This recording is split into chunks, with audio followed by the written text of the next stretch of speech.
estamos retomando as nossas reuniões do grupo de estudos, né?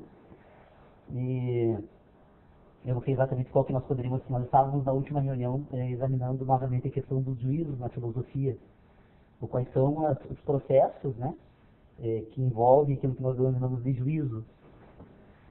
E eu me dei por conta, daí, na verdade, esse tema ele foi proposto na reunião anterior ainda, então, como eu comecei a pensar sobre esse tema e tentei organizar as ideias de uma forma um pouco mais linear, eu precisei retomar, então, algumas discussões que nós fizemos na reunião passada do grupo, e essas discussões me fizeram pensar sobre outras questões que eu gostaria de trazer aqui para a reunião, se os amigos permitirem.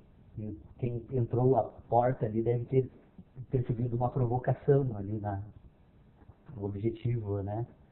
Está no selo. Quem não percebeu não tem problema, depois eu explico ali, né?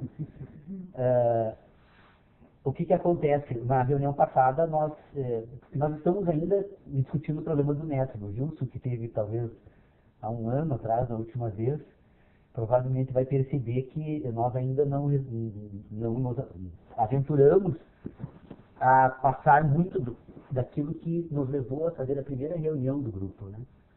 Mas me parece, assim, pelo menos a mim, eu tenho percebido isso, né, nas discussões que eu faço, que as coisas estão começando a ficar um pouco mais organizadas. O problema está um pouco mais organizado para que a gente possa pensar efetivamente dentro do mesmo propósito sobre o problema que nós estamos tratando aqui. Porque o grupo ele começou a discutir o problema do conhecimento, né? A pergunta feita lá no início do grupo era se era possível conhecer, né? E até que ponto era possível, então, levar esse conhecimento adiante, se essa resposta fosse positiva, né? Pois bem, para a minha... Aliás, não é surpresa alguma, mas para a surpresa de muita gente que imagina, bom, o grupo está há 7 anos tratando desse assunto, provavelmente ele já resolveu pelo menos a primeira pergunta, né, se é possível conhecer. Então, nós estamos ainda tentando entender esse problema do que é aquilo que nós podemos denominar conhecer. Porque qual é o problema que nós temos aqui? Aquilo que nós denominamos de conhecimento, na verdade, é um conjunto de ideias que nós temos sobre o mundo e sobre nós. Na medida em que nós acumulamos esse conjunto de ideias, então nós dizemos que temos conhecimento sobre o mundo. Eu acho que é um assunto que nós podemos ter como mais ou menos tranquilo, acho que ninguém discorda disso, né? Então, esse conjunto de ideias que nós temos, que nós denominamos conhecimento, a nossa discussão até agora tem sido assim, tentar entender o que é esse conjunto de ideias, né? Então, na última reunião nós examinamos a seguinte questão: olha, se eu tenho um conjunto de ideias sobre o mundo, eu tenho então o que eu poderia denominar de razão. É um sistema racional que se organiza e que me permite pensar o mundo. Então é um conjunto de ideias. Isso seria aquilo que nós temos, então, como o resultado final daquilo que nós denominamos de conhecimento, né? O que é esse conhecimento, então? Esse conhecimento ele não é uma obra do acaso. Essa razão humana, ela não se apresenta por acaso, ela é resultado de alguns acontecimentos. Então, esse exame que a gente está tentando fazer, o que é esse conjunto da razão? São conjunto, o que nós poderíamos denominar, então, de razão ou de ideias? Nós poderíamos, então, dizer que é um conjunto de juízos. Um conjunto de juízos compõe aquilo que eu chamo de ideias e aquilo que eu chamo, então, de razão do homem. Esses juízos, o que seriam eles, né? Porque o problema agora, então, se nós sabemos que pensamos que temos ideias e que chamamos essas ideias de conhecimento, esses juízos que compõem essas ideias, como eles são produzidos? De onde eles resultam, então, né? Então nós vamos perceber que eles fazem parte de uma estrutura complexa que nós denominamos de vida humana. A vida humana tem uma complexa estrutura que produz, então, esse resultado final que é o homem que pensa, que tem razão, que é dotado de racionalidade. Nós vamos perceber, então, que essa estrutura humana, ela funciona organizada em dois âmbitos diferentes, que seriam duas subestruturas dessa estrutura total que é o homem. Essa estrutura tem uma parte orgânica, que possui vida, e que, portanto, se relaciona com esse mundo da natureza, e que se relaciona porque nós percebemos que ela tem sentidos, ela tem sensações. É o homem que sente, que nós estamos examinando aqui. E nós vamos perceber que essa estrutura que sente também agora então produz aquilo que nós chamamos de juízos. Que, embora faça parte dessa estrutura total, mas está organizada dentro de uma outra subestrutura, que é aquilo que nós chamamos de mundo de ideias. Então nós temos um ser total que é o homem, que sente, e nós temos um ser total que é o homem que produz juízos. Então, vamos tentar agora entender como é que esses juízos são produzidos. Esses juízos são produzidos porque eles, na verdade, resultam de sínteses dos sentidos. Vamos parar um pouco com o mundo das ideias, né, agora, e tentar examinar um pouquinho esse homem que sente aqui para conectar agora esses dois momentos. Esse homem que sente, ele é resultado de um processo orgânico total também, que talvez a ciência jamais consiga explicar, pelo menos aquilo que nós denominamos de ciência, talvez jamais consiga explicar o que é esse organismo total, mas nós vamos perceber que tem certas relações orgânicas que funcionam basicamente da seguinte forma. Todas as estruturas orgânicas vivas do planeta agem segundo duas instruções fundamentais que asseguram a existência da vida. Sobreviver, buscar a sobrevivência a qualquer custo, reproduzir-se permanentemente. Então todas as estruturas orgânicas elas estão permanentemente se reproduzindo. As plantas estão produzindo novas células, a vida animal está produzindo novas células, se reproduzindo, tanto que o processo de envelhecimento é essa substituição gradativa dessa estrutura toda. Então existem umas estruturas vivas que elas se reproduzem e buscam a sobrevivência a qualquer preço. Seria usar uma ideia maluca, falar em preço, uma discussão dessa, né? Então elas buscam permanentemente sobreviver e se reproduzem permanentemente. Essa estrutura orgânica, então, nós vamos encontrar essa característica, talvez, em todas as estruturas vivas do planeta. Entre a ameba e o homem, nós vamos perceber que tanto a ameba se reproduz permanentemente e busca sobrevivência, quanto o homem. E isso não é algo que seja racionalizado. Eu não tenho como pensar isso, eu percebo que isso existe apenas. É algo que existe, e o que causa isso, o que faz isso acontecer, não pode entrar na pauta de investigação da filosofia, porque daí nós vamos seguir para o nosso ambiente de crenças, né? Mas reconhecemos então que esse organismo vivo funciona assim. Esse organismo vivo que funciona assim, então agora, ele, de posse dessas duas competências orgânicas, ele produz um sistema de inteligência natural. Uma inteligência natural, baseada nos sentidos, nessas duas instruções. Então ele vai agora estabelecer essa estrutura orgânica, vai estabelecer relações externas, que são as relações que essa estrutura orgânica estabelece por meio dos sentidos. Né? Então, pegando o homem como exemplo, o homem tem tato, olfato, gosto, visão, audição, e, portanto, com de posse de todos esses sentidos, essa estrutura que busca sobreviver e reproduz-se permanentemente, agora, cria um sistema de relacionamento que permite ela se relacionar naturalmente nesse meio. Talvez, inclusive, com outras relações que nós não percebamos pelos sentidos. Mas essa percepção sensorial que organiza, então, fenômenos no espaço e permite que essa estrutura orgânica se relacione com o meio externo, das relações que ela produz naturalmente uma inteligência de sentidos. Essa inteligência de sentidos, agora, ela se reproduz sinteticamente nesse ambiente dos juízos como um sistema de ideias. Vocês vejam, vocês percebam a seguinte questão: toda vez que uma estrutura orgânica recebe uma impressão do mundo da natureza, essa impressão não apenas transforma ela na medida que imprime nela agora uma sensação, como ela permite que essa sensação agora seja ordenada nessa estrutura orgânica. Porque como essa estrutura orgânica precisa sobreviver, ela vai organizar essas sensações agora para organizar as suas ações. Tem algumas que são racionais, que resultam desse sistema de ideias, e tem outras que são naturais, que independem da vontade do homem. Quando eu como, me alimento, eu não digo para o meu corpo, separe, quebre essa cadeia de proteínas, separe a matéria tal para ter determinadas células e tal. O meu corpo sabe o que fazer. As estruturas vivas todas sabem como proceder dessa forma, e isso é um sistema natural de inteligência. Mas como ela, no caso do homem coordena ações, ele usa de um sistema de inteligência de sentidos agora para ordenar essas sensações de espaço, que são as formas dos fenômenos comunicarem a vida, a existência de algo, né? Elas imprimem nessa estrutura orgânica, ela organiza naturalmente, e ao organizar naturalmente, como ela precisa coordenar ações, ela, desta síntese aqui, dessa impressão aqui, ela produz uma síntese que é uma ideia. E relaciona a ambas. Então eu tenho um sistema. Eu fui muito longe porque, na verdade, esse assunto todo está sendo tratado na discussão sobre o sistema extra-animal de inteligência que fazemos aqui. Eu só resumi as ideias que já foram bem melhor examinadas, eu acredito, em outro encontro. Mas o que nós temos? Temos um homem que pensa, que tem um conjunto de ideias. Nós temos um homem que tem um conjunto de ideias porque ele produz juízos. E esses juízos são produzidos o quê? Então, pelas sensações, pelos sentidos.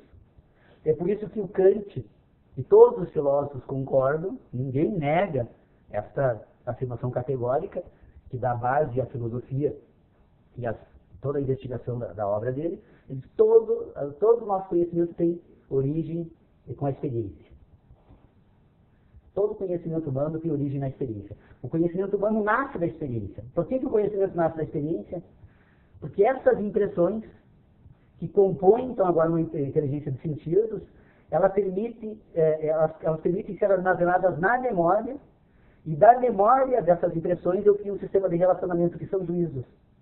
Então, as ideias que eu tenho são impressões produzidas por fenômenos da natureza. Todas as minhas experiências compõem, então, um conjunto de impressões que eu recebo do mundo da natureza e que servem agora de material para organizar um sistema de ideias. Então vocês vejam que todas as ideias que eu tenho, elas estão vinculadas ao quê? A uma sensação. Essa sensação é produzida pelo quê? É produzida por um fenômeno. Esse fenômeno é algo externo ao homem. Então nós temos o fenômeno imprime então no homem, através da sensibilidade, uma sensação. A sensação é o que então? É uma cadeia de relacionamentos que essa estrutura orgânica faz com o fenômeno na medida em que é afetado. Ela é uma estrutura orgânica, sofre afetação entre a diferença do que era e o que é, dessas relações ele produz um sistema de ideias. Então é algo que não tinha experiência alguma e tem uma experiência. Tem uma ideia. Todos nós somos capazes de imaginar pessoas. Agora, se eu tentar descrever uma única pessoa que um de nós aqui nunca tenha visto, ele não consegue imaginar essa pessoa. Nós não produzimos ideias novas a partir do nada. Todo o nosso sistema de ideias sobre coisas no mundo da natureza são referências que nós fazemos com as impressões recebidas pelos sentidos. Então, nós temos uma cadeia entre a razão e o fenômeno que tem os juízos e as sensações como meios intermediários. Né? Ideias e sensações. Então, quando nós pensamos sobre objetos, então agora entra essa provocação da porta lá, nós estamos fazendo um caminho equivocado. Porque como nós compomos um sistema de inteligência, todo ele baseado em experiências, orientado então pelas minhas sensações, que são produzidas por fenômenos, eu, com o passar do tempo, aquilo que eu chamo de civilização, me coloca, através de um processo com o uso da linguagem, um conjunto de técnicas que nós utilizamos, que nós chamamos de educação, nós introduzimos na cabeça do indivíduo, da pessoa, ou não permitimos que ele perceba que quando ele pensa, ele não pensa os objetos. Quando eu peço, quando eu digo, eu estou falando de uma porta, nenhum de nós tem a capacidade de imaginar uma porta aqui. Nós não temos como imaginar uma porta. O que nós temos aqui, quando nós falamos disso, são as ideias das portas que nós já conhecemos na nossa vida. Então, a nossa relação entre a ideia e a nossa memória, o nosso sentido, a nossa sensação da memória. Nós não temos a capacidade de pensar objetos.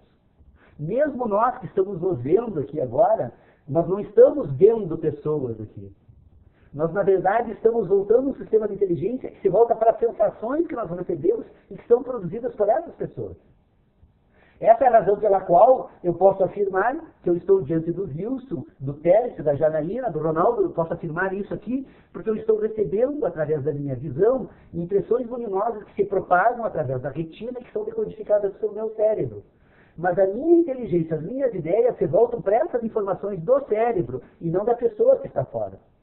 Tanto que se nós apagássemos completamente a luz, todos nós estaríamos presentes aqui, mas eu não poderia ter a ideia das pessoas que estão aqui. Porque falta uma impressão que possa ser orientada para a minha inteligência, para os meus sentidos.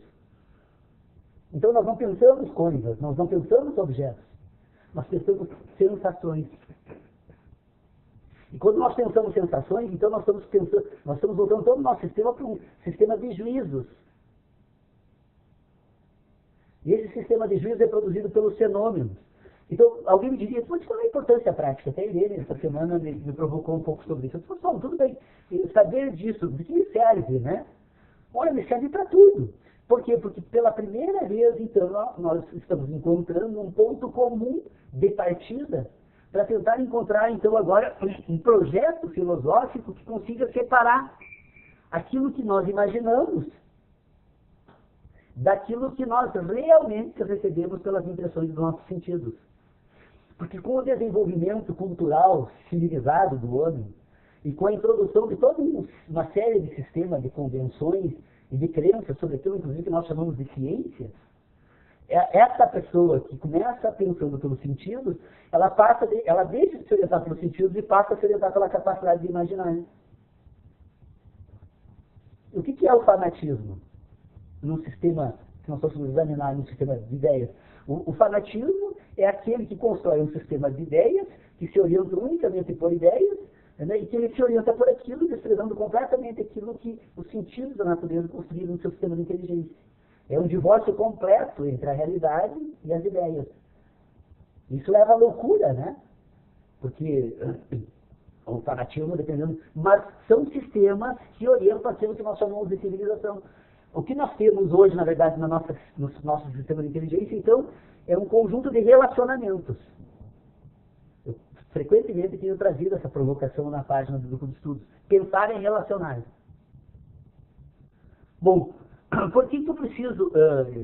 eu novamente quero dizer assim que esse assunto ele realmente é extremamente complexo e que quando a gente tenta examinar essas questões, ninguém consegue transmitir esse conjunto de ideias que são necessárias serem todas elas ligadas para obter esse resultado final sobre o qual eu às vezes tento tratar aqui.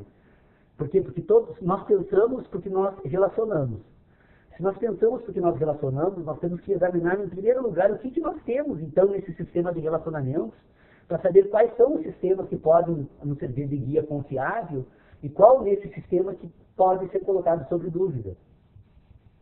Porque a grande descoberta da filosofia, que já Descartes, em 1634, se deu por conta, é que ele diz o seguinte, naquilo que eu chamo de conhecimento, na verdade, predomina é a dúvida. Porque todo o exame que eu for fazer a respeito daquilo que eu denomino de conhecer, eu vou perceber que eu tenho muito mais dúvida a respeito daquilo que conheço do que certezas. Só para...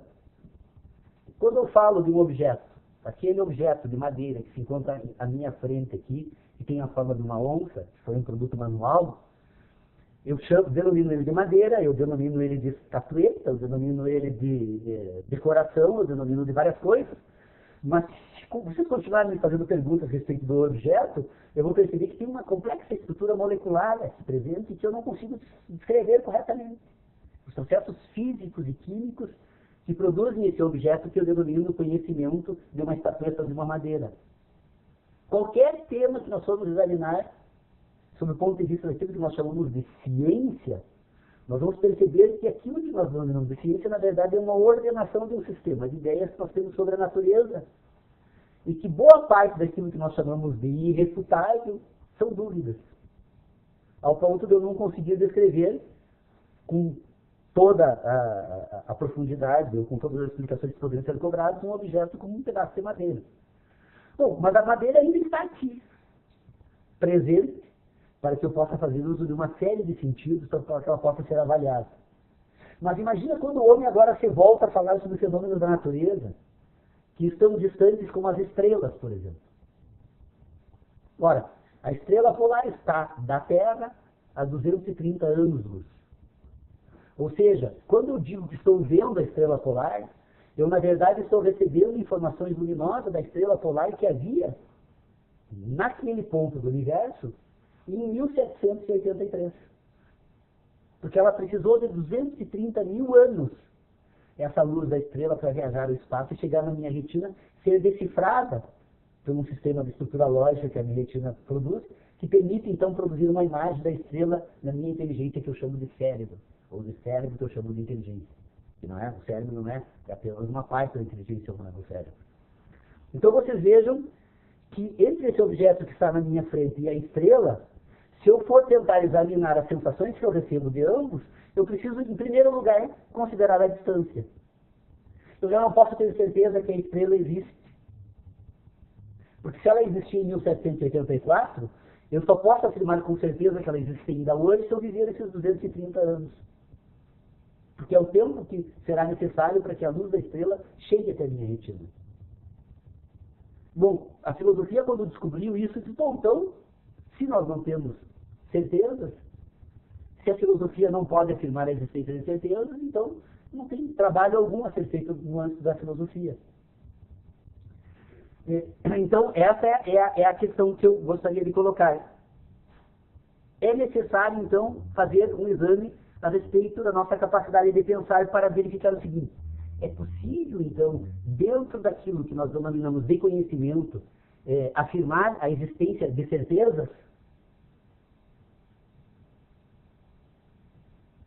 Bom, se eu for falar das minhas sensações, nós vimos que nós pensamos porque temos ideias, e temos ideias porque elas são relacionadas a sensações. A experiência produz ideias, sensações e ideias. Todos nós somos, na verdade, tudo aquilo que nós chamamos de conhecimento é um conjunto de relacionamentos que nós construímos a partir da memória das nossas sensações. As nossas sensações, as mais imediatas, já imediatamente passam para a memória. Então eu sou, na verdade, produto das minhas memórias. E das relações que as minhas memórias produziram naquele sistema que eu chamo de inteligência. Então eu tenho uma inteligência de sentidos, e quando eu penso sensações. Quando eu penso sensações, então eu tenho um juízo que se corresponde com uma sensação. Se eu tenho um juízo que se corresponde com uma sensação, os dois estão situados em âmbitos diferentes. Eu penso com a sensação ou penso com o juízo? Eu penso com o juízo. Mas eu penso com o juízo porque eu uso a sensação. Então o juízo é resultado da sensação, é uma síntese da sensação. E como a síntese da sensação não é a sensação, quando vocês forem examinar os dois, eu jamais posso assegurar categoricamente que aquela síntese corresponde exatamente àquela sensação. Porque eu tenho um conjunto de sensações que agora passam a se relacionarem. Quando eu não penso apenas uma sensação. Eu penso uma sensação relacionada a um conjunto de outras sensações. Nós estamos presentes aqui, temos a sensação auditiva, mas nós não estamos apenas relacionando ao conjunto de produções auditivas e sonoras que chegam no nosso tímpano. Essa produção auditiva sonora, ela tem representações de um sistema de ideias que está vinculado a um sistema de sensações. Talvez nós estamos relacionando sempre. Quando falamos, as pessoas, eu falo de uma porta, eu não falo de uma porta. Eu falo das sensações que eu tenho de porta. E eu não falo para a sensação do outro, eu falo para a minha sensação. E o outro, com as suas ideias, agora voltando para as suas sensações, vai tentar buscar nas suas sensações as suas portas. Então vocês vejam que nós não estamos falando da porta. Então, os dois sujeitos falam das memórias das suas portas. Então eu estou usando de um sistema orientado para sensações e não para objetos. Ora, se eu estou usando um sistema orientado para sensações e não para objetos, eu jamais vou poder assegurar que a minha ideia corresponde ao objeto. Ela corresponde à sensação do objeto. Então, nós estamos... O projeto ESA, então, seria isso. É uma tentativa de tentar retomar esse caminho que nos construiu esse sistema de ideias para tentar desvirar essa imagem. Porque nós estamos enganados, permanentemente enganados, imaginando que imaginamos objetos. Nós não temos capacidade de imaginar objetos. Todo o sistema de inteligência que nós construímos, na verdade, são ligações que se dão entre diferentes regiões do cérebro, porque cada região do cérebro é responsável por uma sensação. Quando o fenômeno imprime, através do sistema nervoso, esta sensação, imprime, então agora nesse organismo, aquilo que nós chamamos então de impressão, essa impressão do fenômeno que se dá nessa estrutura, ela depois, o cérebro, numa estrutura própria, orgânica, interna, relaciona tudo entre si. Essas ligações entre as diferentes regiões cerebrais, então, é o que compõe aquilo que nós chamamos de ideias sobre a natureza e sobre o mundo. É uma estrutura lógica perfeita, o nosso organismo, obviamente, né? Se os computadores conseguem fazer o que fazem hoje com processadores, imagina que um organismo vivo, com uma inteligência natural, né, desenvolvido por sabe-se lá quantos bilhões de anos, a ciência se pergunta sobre isso, e a causa inicial desse processo todo que somos nós. Mas vocês imaginem, então, que esse sistema ele funciona através de um sistema de relacionamentos. E nós pormos em ordem esse sistema de relacionamento nos dá a capacidade de assumir o domínio da nossa inteligência. E de que forma nós podemos fazer isso? Nós precisamos pensar sobre a natureza dos juízos matemáticos. As pessoas, não, mas isso é fácil. Claro que é fácil. Por que é fácil fazer uso dos juízos matemáticos hoje? Porque nós, a pretexto de fazer uso dos juízos matemáticos, nós pegamos emprestadas as nossas sensações, relacionamos as sensações com ideias, verificamos concordâncias e olha, a matemática é perfeita. Aí então eu pego uma pedra, mais uma pedra, e digo, ó, tenho duas pedras. E aí eu digo, aprendi matemática. Só que o problema é que a matemática dispensa objetos. As regiões que o cérebro utiliza para produzir os juízos matemáticos não são regiões voltadas às relações sensoriais. E ele serve de guia para todos eles. Mas ele se organiza num ambiente diferente. É um ambiente de puro relacionamento. O que são raciocínios matemáticos? São raciocínios de certeza. Porque se eu tenho a possibilidade de produzir uma ideia e produzo outra ideia idêntica à ideia anterior, eu tenho duas ideias idênticas e com duas ideias idênticas eu construo um conhecimento que eu chamo, faço uso do sistema simbológico, da linguagem, e eu tenho o número 2. Eu de duas ideias idênticas eu produzo uma ideia que pode ser agora buscada por identidade com outras ideias, associada a outras, eu produzo um sistema de juízo que todos nós aqui vamos chegar aos mesmos resultados. Por isso que a matemática me prova, então, a existência de um ambiente de certezas.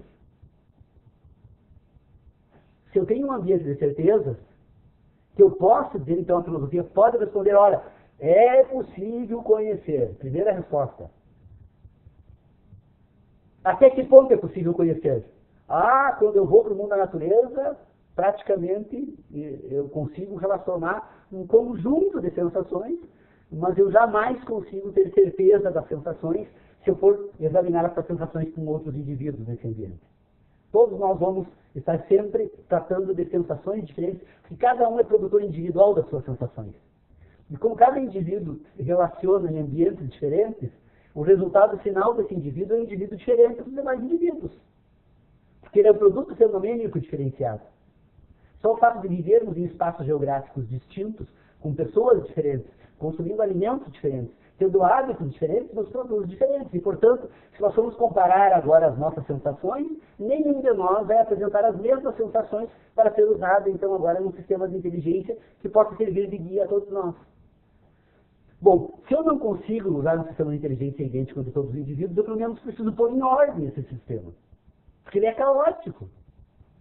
O indivíduo tem uma dificuldade imensa agora de estabelecer uma relação entre as suas sensações e as suas ideias e entre as suas sensações e o mundo da natureza. Porque o homem não pensa o mundo da natureza, o homem pensa a sensação. Eu tenho um grão de areia. Como tem um grão? Tu tem as tuas sensações do teu grão de areia, porque as sensações que eu tenho desse grão de areia não são as tuas, são as minhas. E, portanto, nós dois agora estamos trabalhando com sensações diferentes e não tem mais dois grãos de areia iguais aí. Porque são produzidos num sistema de ideias. Então, no mundo da natureza, o que nós precisamos, então, é ordenar. Bom, já que nós não podemos garantir que o grão de areia teu é igual a um grão de areia meu, sob o ponto de vista das sensações que nós obtemos deles, Então agora vamos pelo menos entender como produz essas sensações, esse grão de areia produz sensações no homem, para tentar ver se é possível então estabelecer uma teoria universal do grão de areia. Então veio o cientista que vai descrever o grão de areia. O grão de areia faz parte do silício, que é um produto natural, que presume-se que na era da formação da Terra, com esfriamento, com a pressão, não sei o que, surgiu não sei o que, produziu esse seu grão de areia, o não sei o que, obviamente que ele jamais vai dizer que não sabe, né? Mas aí sai um tratado do grão de areia e nós denominamos então a ciência do grão de areia, em que nós conseguimos organizar as nossas sensações a respeito daquele objeto. Do grão de areia nós vamos para outros ambientes de inteligência, construímos física, construímos química, construímos, fazemos incursões depois para o mundo transcendental, construímos ideias, religiões, construímos civilização. Que está baseada no quê? Está baseada na capacidade que nós imaginamos que temos de pensar um grão de areia. E na verdade o que nós fazemos é trabalhar com sensações. Bom, se eu tenho a capacidade, se eu digo para todos vocês que nós conseguimos imaginar um grão de areia, a partir de agora nós não precisamos mais das nossas sensações para tentar imaginar o mundo, nós vamos trabalhar apenas com ideias. Então eu pego desse conjunto que nós chamamos de ideias que a civilização introduz dentro da cultura civilizada, eu organizo esse sistema de ideias, e esse sistema de ideias agora serve então de referência, relacionamentos para o mundo e o homem que é aquilo que somos. Então, eu falaria uma semana sem parar sobre esse tema, e provavelmente sem me repetir muito, porque na verdade é um ambiente muito complexo, que todos nós precisamos pensar sobre ele. Porque aqui alguém poderia imaginar, não, Paulo então, já que ele conseguiu entender essas ideias e relacioná-las entre si, para tentar expor então dentro de um mínimo de ordem, um conjunto de ideias, como eu disse para vocês, eu na verdade o que eu verifico aqui é o encadeamento lógico dessas estruturas e dessas ideias dentro do sistema que nós poderíamos chamar então de conhecimento. É uma proposta de exame desse tema que eu estou apresentando.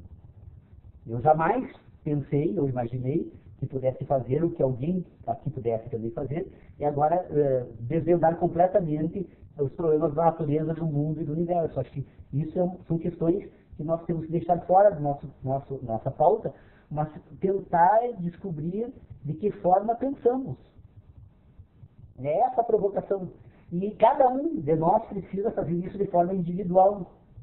Eu não vou ensinar o Tércio a pensar. Ora, se eu não sei direito como eu faço, imagina agora me imaginar na possibilidade de fazer uma outra pessoa fazer aquilo que eu mesmo tenho dificuldades. Então o que nós temos que fazer aqui? É provocar-nos para que façamos uma reflexão organizada a respeito desse tema. Porque se cada um de nós fosse examinar o assunto desde o primeiro ponto, para tentar inventariar todas essas dificuldades, talvez isso fosse um tempo demasiadamente excessivo. É possível fazer alguns atalhos. O grupo de estudos, então, aqui é uma proposta de atalho. E não no sentido de resolver nada para ninguém, mas de provocar a todos a pensar sobre a possibilidade de cada um resolver os seus próprios problemas. Uma coisa que eu acho completamente maluca, não sei se vocês concordam comigo, mas eu examino dessa forma, e portanto a conclusão que eu posso ter é essa. Eu não consigo entender como é possível um homem, e todos nós, vivermos e termos vivido até hoje, acreditando de que, diante da incapacidade de eu entender as minhas próprias ideias, que eu pudesse pegar as ideias de um outro interessado e fazer uso delas para resolver aquilo que eu não consigo resolver comigo mesmo. Ora, se eu não consigo organizar as minhas ideias, de que forma eu vou fazer uso das ideias de Kant? Ou de que forma eu vou fazer uso das ideias de Descartes?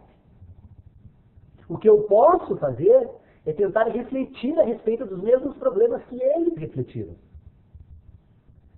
Mas jamais as ideias deles poderão ser recepcionadas como minhas.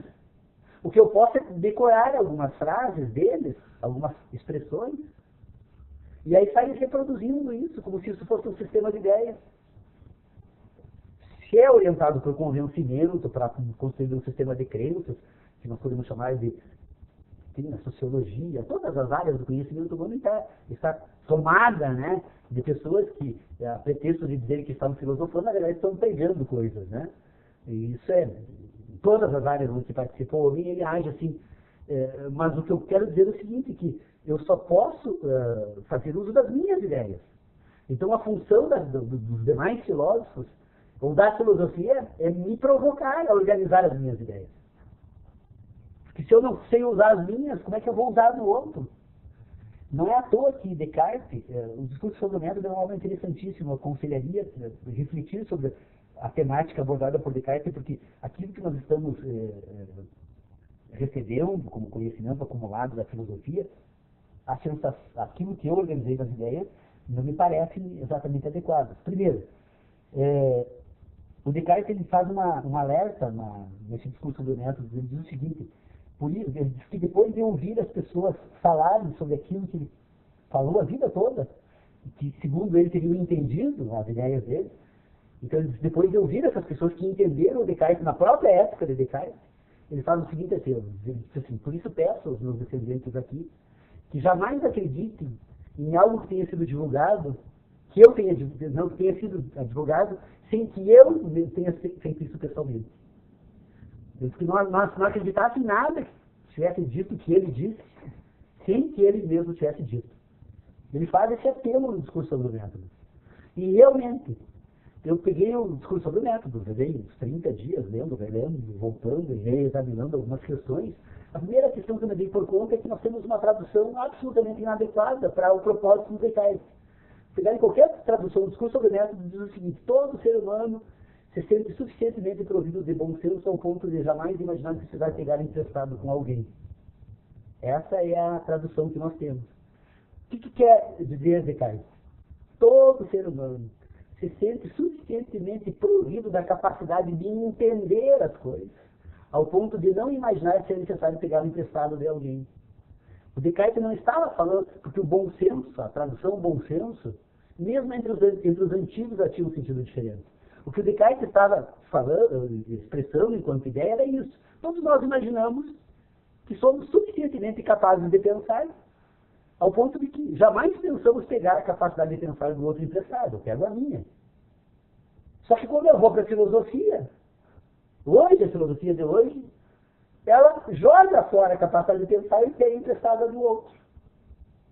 Então, o filósofo, ao invés de entender o problema, sobre o qual se jogou Kant, sobre o qual se jogou Descartes, e tantos outros filósofos importantes no curso da história, ao invés de tentar entender, então, para assumir a sua capacidade de entender, e fazer essa investigação, levar ela adiante, ele joga fora a sua ideia do outro.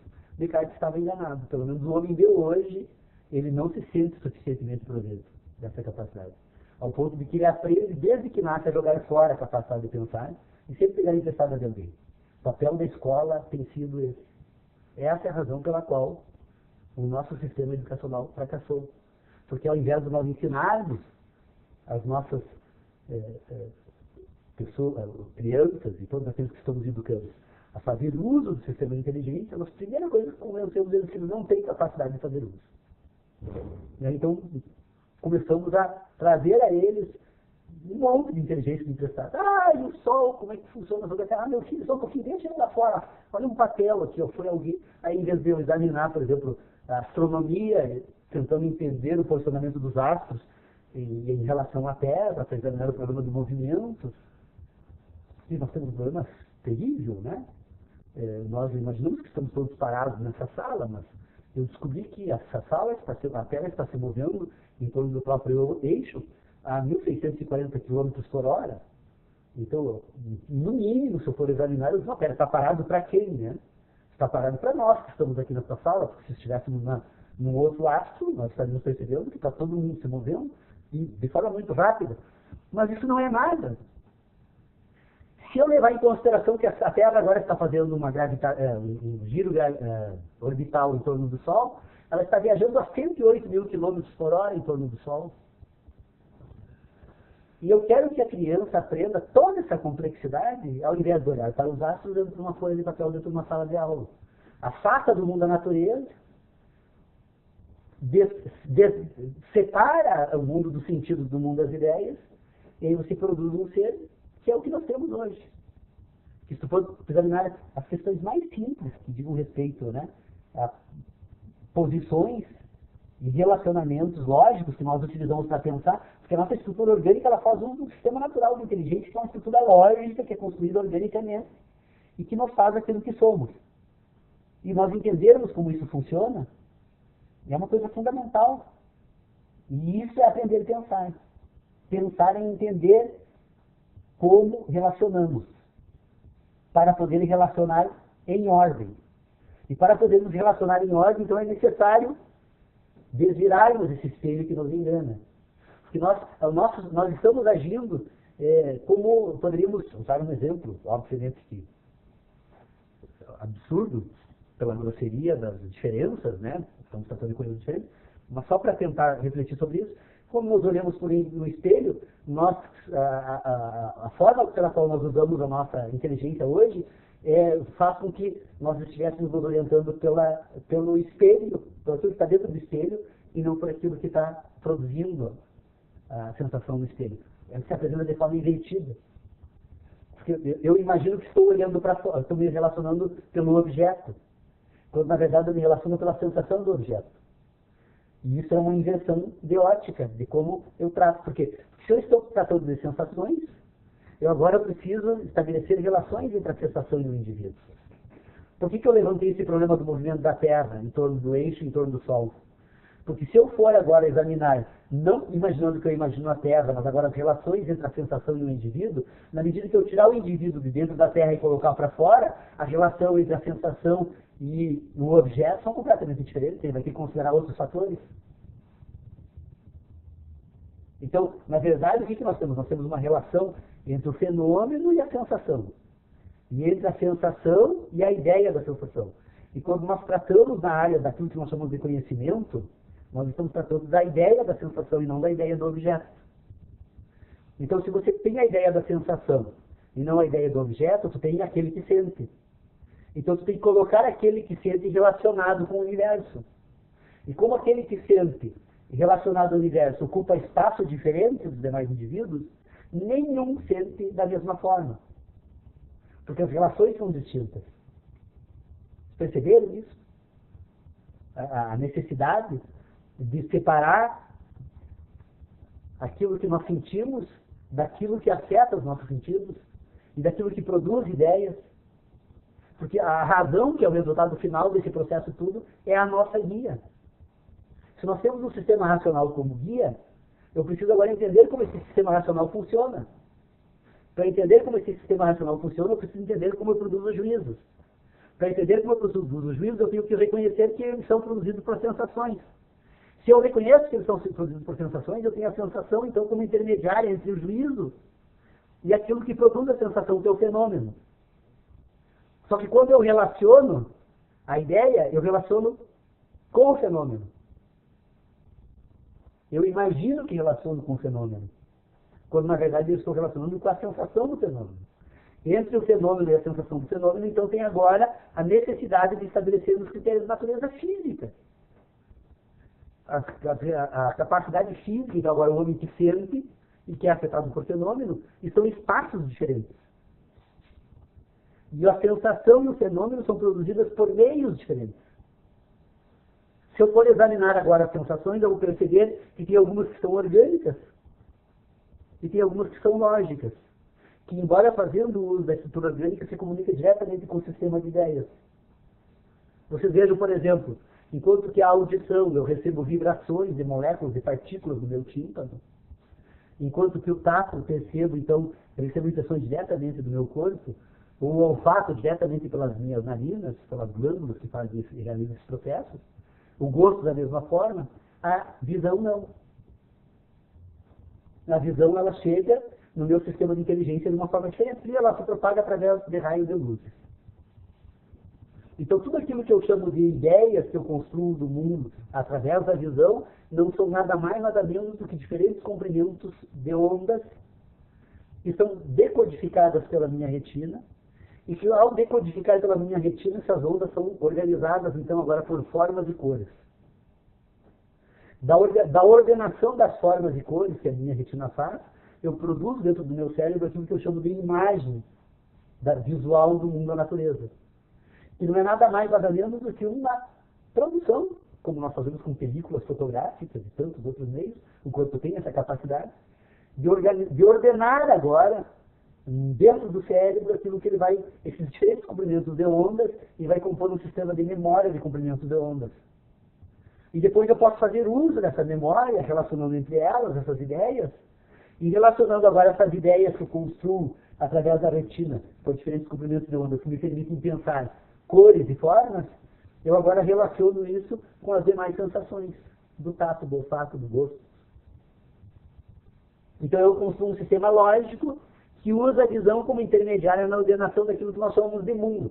A capacidade de imaginar o mundo é uma capacidade puramente visual. Eu jamais discuti, examinei, estudei, investiguei. Eu vou dizer uma coisa que talvez seja, possa mais tarde ter que me retratar aqui, mas vou me arriscar. Mas eu imagino que a pessoa que nasceu completamente cega jamais tem a capacidade de imaginar o mundo nos termos em que nós imaginamos. Porque a nossa capacidade de imaginar o mundo, na verdade, é um conjunto de ideias que nós construímos a partir de certos relacionamentos visuais, que são o uso desse sistema lógico organizado por cores e formas que nós organizamos do ponto de vista daquilo que nós chamamos de ideias do mundo. Então, aquele que nasceu completamente desprovido da capacidade visual desde o nascimento, ele constrói um sistema de relacionamentos orientado unicamente pelas demais estruturas orgânicas. Então ele não consegue imaginar jamais o mundo da forma que nós imaginamos. Mas ele consegue construir um sistema de inteligência que permite desenvolver todas as habilidades, todas as capacidades que nós temos, exceto essa de imaginar formas e cores, porque elas são orientadas pelo quê? Pela retina, que decodifica diferentes informações luminosas, que nessa estrutura neuronal não tem como ferramenta, né, de comunicação externa. Então vocês vejam que a função da inteligência racional nossa, de sentidos, é ordenar sensações de espaço. Então, como nós pensamos, nós estamos, na verdade, ordenando sensações do espaço, que fazem parte das nossas memórias, que são organizadas pela memória visual, e são organizadas também pela inteligência racional. Porque a inteligência racional, que relaciona juízos e produz ideias, ela se relaciona de que forma? Primeiro, ela permite ordenar sensações. Todos nós sentimos. E ao sentirmos, nós ordenamos essas sensações no espaço.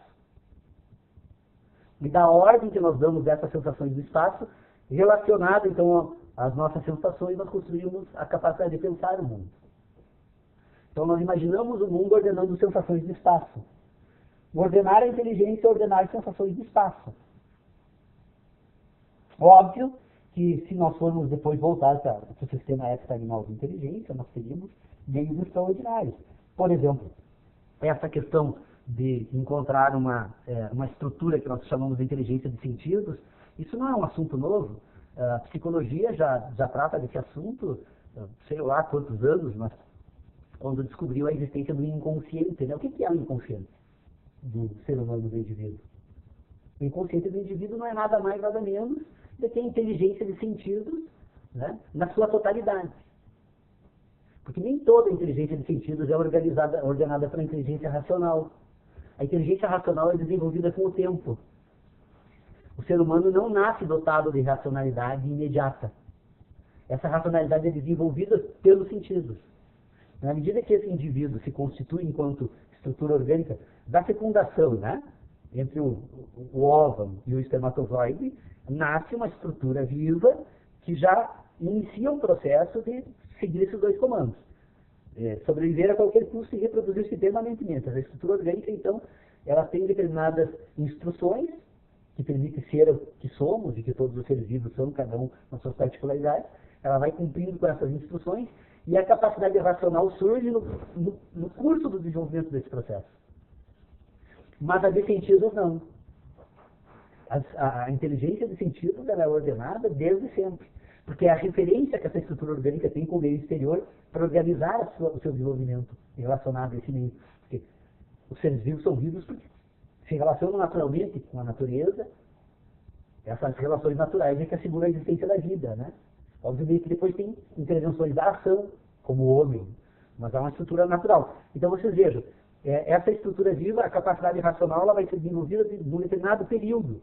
Mas a inteligência de sentidos, o inconsciente, não, ele compõe toda essa estrutura. Então nós temos o inconsciente, que é a inteligência de sentidos, e nós temos agora a capacidade racional, que é desenvolvida. Ora, se nós temos uma inteligência de sentidos, que ela é desenvolvida naturalmente, nós podemos perceber, por exemplo, desvendar algumas questões. Eu sempre me encantou a questão das comunidades guaranis. Qual a razão de encontrar um povo tão dócil, extraordinariamente dócil, né, e feliz, vivendo do jeito que vivem, né, em meio à natureza, privados daquilo que nós chamamos de confortos materiais, etc. E tal, nós somos extremamente felizes. Eu fui examinando e percebendo que essa estrutura orgânica que nascia entre eles, ela recebia um tratamento completamente diferenciado da nossa, né, nos primeiros anos de vida.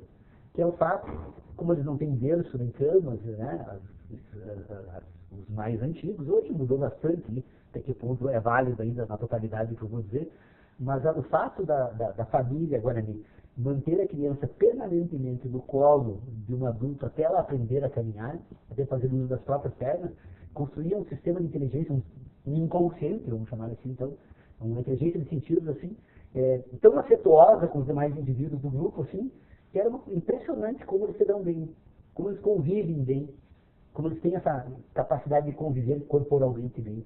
Faz parte da inteligência de sentidos. Então, se nós poderíamos dar uma contribuição maravilhosa, eu acredito, né? O grupo de estudos aqui, sim, agora já uma aplicação, agora nós estamos dando um passinho, aventurando um passinho adiante, né, nas nossas ideias, e identificar essas estruturas no ser humano, nos permite entender o ser humano. E se nós entendemos o ser humano, nós podemos tentar responder algumas perguntas. A filosofia vive há milhares de anos, o homem é bom ou é ruim? Agora eu posso dizer o seguinte, olha, da inteligência de sentidos construída por esse homem, nós vamos ter um homem bom e um homem ruim. Né? Você imagina um ser humano que nasça e que se reconheça na sua inteligência enquanto quase parte de um outro indivíduo, que é o que vem do nascimento da mãe, dessas relações corporais, que precisam ser mantidas por um longo período antes do desenvolvimento da inteligência nacional. Eu acredito que é impossível nascer um mau indivíduo, a menos que tenha alguma falha, né, na sua estrutura orgânica, psíquica, né? Então, eu acho que o grupo de estudos tem a possibilidade de nos permitir, assim, fazer algumas tentativas aí de, primeiro, pôr em ordem a nossa inteligência, né, que é que a gente tenta há 7 anos, dia 4 de abril, agora vamos completar 7 anos, espero, né? Fazer um esforço, então, para pormos em ordem a nossa inteligência e, quem sabe, tentarmos pensar um pouco a respeito dessa possibilidade aí, e daí sim de propor algumas ideias práticas aí sobre essa questão que diz respeito a essa inteligência de sentidos. Eu acho que o sistema ético-animal de inteligência tem a possibilidade de dar uma grande contribuição para a pedagogia. Porque ele oferece agora uma estrutura lógica, ordenada, que serva de método, então, para orientar essa estrutura que pensa que é aquela que nós chamamos, então, capacidade racional. Nós temos como melhorar a capacidade racional do homem de uma forma extraordinária. Isso não envolve nenhum esforço extraordinário. Basta ela iniciar a ser desenvolvida desde o primeiro momento de forma bem orientada. Porque a capacidade de pensar, nossa, é muito mais extraordinária do que poderíamos imaginar qualquer computador. O que nós precisamos fazer é aprender a usá-la. E de que forma se aprende a usar? Primeiro, tentando construir um indivíduo melhor, do ponto de vista das suas relações sociais, e construir um indivíduo que saiba usar de forma mais adequada a sua capacidade de pensar. Porque isso diminui o esforço, né? O esforço, quando estamos tentando buscar algo que não sabemos como, nem onde, nem porquê, nós ficamos, boa parte da nossa vida, perdidos, né? E se nós tivermos um método, né, que visa, então, Ou em ordem, inteligência humana, porque a resposta que nós teríamos, então, do grupo de estudo foi essa. É possível conhecer? Imaginem a complexidade das questões que foram trazidas aqui agora. Mas é possível. Nós percebemos que é possível conhecer. Como é possível? Eu tenho alguns âmbitos em que ela tem uma certa ordem, tem outros que está completamente caótica. Qual é o âmbito da ordem? É das minhas certezas. Todos nós indivíduos somos dotados da capacidade de ter certezas. Nós temos condições de ordenar esse sistema de certezas, porque é ele que vai nos servir de guia, então, para tratarmos agora da nossa capacidade, então, de ter verdades. E como nós aprendemos com as experiências, as nossas experiências são as nossas verdades. Todos nós estamos dotados de verdades. Essas verdades são o quê? São produtos das nossas sensações. E essas nossas sensações são produzidas do quê? Pelo quê? Por um conjunto de fenômenos. Quando nós formos examinar esses fenômenos, vamos fazer de que forma? Vamos pô-los em ordem no espaço. Sempre levando em consideração que o indivíduo que sente e o fenômeno que produz a sensação estão em pontos diferentes. Então nós temos condições de dizer o seguinte: até onde é possível conhecer? Até onde nós encontrarmos concordâncias no sistema de relacionamentos que nós utilizamos para aquilo que nós chamamos de mundo da natureza. Então vamos levar um conhecimento adiante na física. Já descobrimos as propriedades do ferro, de uma série de outros metais, já descobrimos estruturas elétricas na matéria, já ordenamos essas estruturas elétricas entre si, produzimos computadores. Vocês viram que é possível levar esse conhecimento adiante, e não é total. Mesmo que eu for perguntar, mas essa estrutura elétrica que permite abrir e fechar chaveamentos eletrônicos em processadores, que por sua vez iluminam pixels e se orientam por determinados caracteres magnéticos impressos em estruturas físicas, que nós chamamos de disco de armazenamento. Como essas relações se dão? Nós temos condições de relacionar elas entre si, mas se perguntar como funciona a eletricidade, respondo até por ali, e eu não sei mais responder. Então, é um conhecimento limitado. Tudo que nós chamamos de ciência, por mais que ela avance, ela continua sempre sendo limitada. Mas nós conseguimos encontrar pontos de referências comuns entre os homens, ao ponto de permitir que agora eu não apenas construa computadores, mas deixe informações suficientes através de signos, para que outros que nunca produziram um computador possam depositar essas informações, fazer as mesmas intervenções na matéria e chegar ao resultado final, que é o computador aquele que foi produzido. Então, aquilo que nós chamamos de ciência é uma série de relacionamentos, de instruções sobre ações e reações entre fenômenos da natureza, em que nós chamamos de ciência. É uma estrutura formal de inteligência, que relaciona fenômenos. Esses fenômenos, por sua vez, são relacionados por quem? Por uma estrutura material. Qual é essa estrutura material? O homem e o fenômeno. Das relações entre o homem e o fenômeno, nós temos a matéria. Então, nós temos a matéria, estrutura material, nós temos a forma, a estrutura formal. A estrutura formal relaciona todos. A estrutura material relaciona o homem e o fenômeno. Como o homem e o fenômeno estão em espaços diferentes, as relações entre o homem e o fenômeno vão compor aquilo que eu chamo então de ideias sobre as sensações das relações entre o homem e o fenômeno. Mas é sempre de sensação, mesmo naquilo que eu chamo de ciência. É um aprimoramento, tanto que a ciência não avança naquilo em que o homem não consegue obter sensações. Mesmo a teoria do Big Bang, em que se apresenta lá uma possibilidade extrema, né, de algo explodir do nada, onde surgir do nada e daí explodir, né, então formar algo. Mesmo as especulações são produzidas a partir das sensações do homem. Não existe ciência sem sensação. Embora existam relações entre relações. Porque pensar não produz nada. E pensar apenas relaciona a sensação. Menos a mim, eu tenho percebido isso, né, nas discussões que eu faço, que as coisas estão começando a ficar um pouco mais organizadas.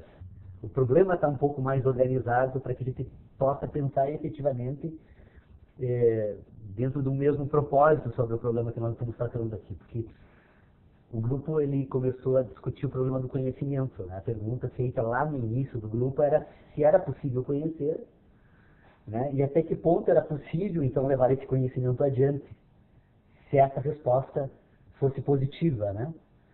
Pois bem, para a minha... Aliás, não é surpresa alguma, mas para a surpresa de muita gente que imagina, bom, o Instituto está há 7 anos tratando desse assunto, provavelmente ele já resolveu pelo menos a primeira pergunta, né, se é possível conhecer. Então, nós estamos ainda tentando entender esse problema do que é aquilo que nós podemos denominar conhecer. Porque qual é o problema que nós temos aqui? Aquilo que nós denominamos de conhecimento, na verdade, é um conjunto de ideias que nós temos sobre o mundo e sobre nós. Na medida em que nós acumulamos esse conjunto de ideias, então nós dizemos que temos conhecimento sobre o mundo. Eu acho que é um assunto que nós podemos ter como mais ou menos tranquilo, acho que ninguém discorda disso, né? Então, esse conjunto de ideias que nós temos, que nós denominamos conhecimento, a nossa discussão até agora tem sido assim, tentar entender o que é esse conjunto de ideias, né? Então, na última reunião, nós examinamos a seguinte questão: olha, se eu tenho um conjunto de ideias sobre o mundo, eu tenho então o que eu poderia denominar de razão. É um sistema racional que se organiza e que me permite pensar o mundo. Então, é um conjunto de ideias. Isso seria aquilo que nós temos, então, como o resultado final daquilo que nós denominamos de conhecimento, né? O que é esse conhecimento, então? Esse conhecimento ele não é uma obra do acaso. Essa razão humana, ela não se apresenta por acaso, ela é resultado de alguns acontecimentos. Então, esse exame que a gente está tentando fazer. O que é esse conjunto da razão? São conjunto, o que nós poderíamos denominar, então, de razão ou de ideias? Nós poderíamos, então, dizer que é um conjunto de juízos. Um conjunto de juízos compõe aquilo que eu chamo de ideias e aquilo que eu chamo, então, de razão do homem.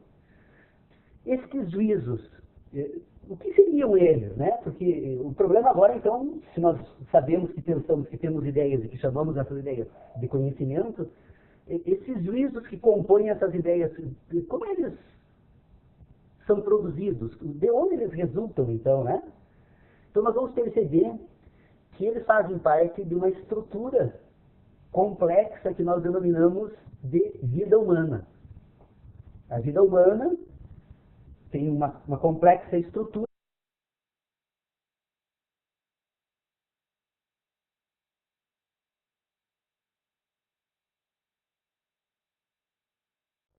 Estamos retomando as nossas reuniões do grupo de estudos, né?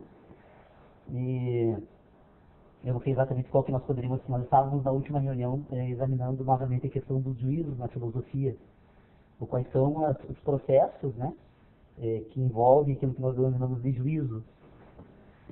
E eu me dei por conta, daí, na verdade, esse tema ele foi proposto na reunião anterior ainda. Então, como eu comecei a pensar sobre esse tema e tentei organizar as ideias de uma forma um pouco mais linear, eu precisei retomar, então, algumas discussões que nós fizemos na reunião passada do grupo, e essas discussões me fizeram a pensar sobre outras questões que eu gostaria de trazer aqui para a reunião, se os amigos permitirem.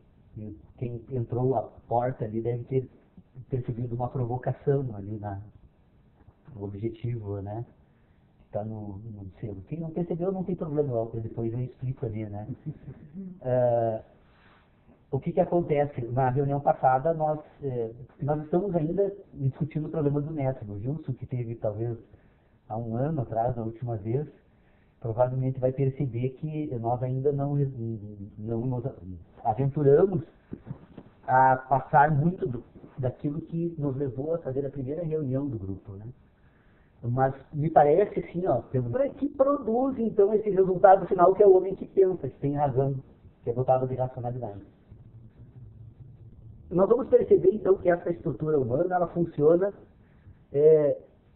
organizada em dois âmbitos diferentes, que seriam duas subestruturas dessa estrutura total que é o homem.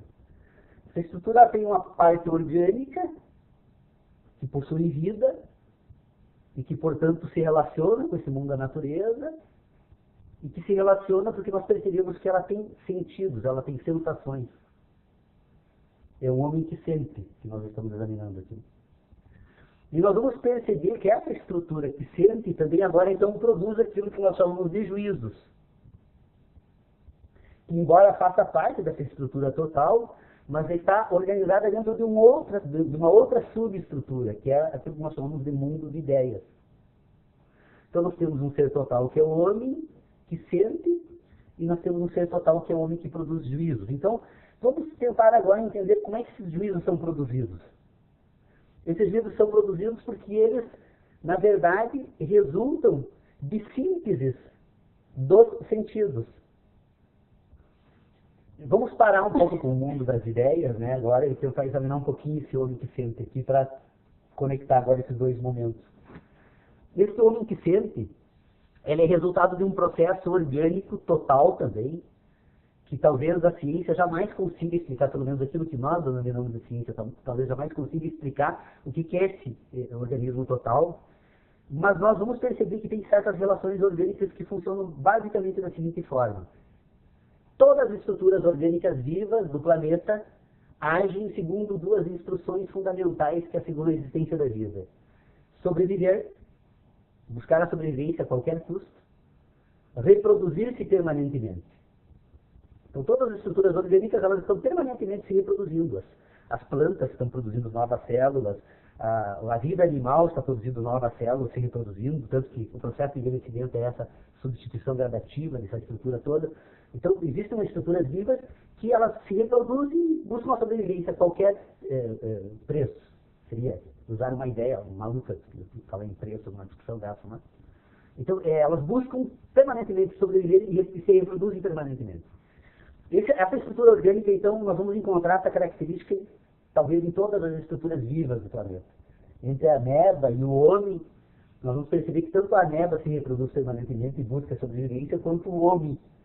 E isso não é algo que seja racionalizado. Eu não tenho como pensar isso, eu percebo que isso existe apenas.